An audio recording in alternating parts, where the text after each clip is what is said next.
Et si la véritable bataille en Ukraine ne se jouait pas seulement sur le front?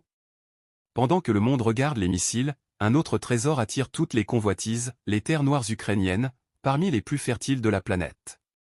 Aujourd'hui, environ 20% des terres agricoles ukrainiennes se trouvent dans des territoires occupés ou fortement disputés par la Russie.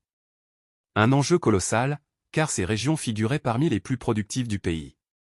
Dans le reste de l'Ukraine, une autre bataille est en cours.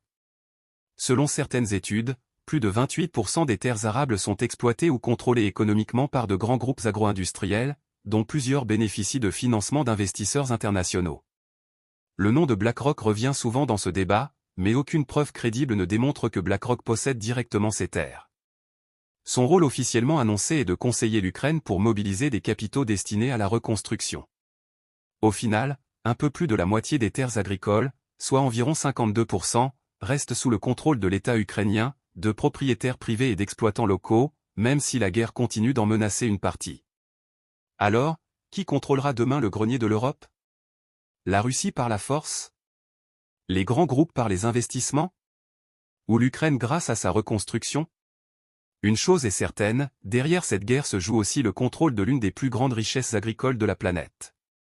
Et celui qui influencera durablement ce grenier stratégique pèsera aussi sur une partie de la sécurité alimentaire mondiale. Abonnez-vous à l'Argeco pour comprendre les enjeux géopolitiques que les gros titres ne racontent pas.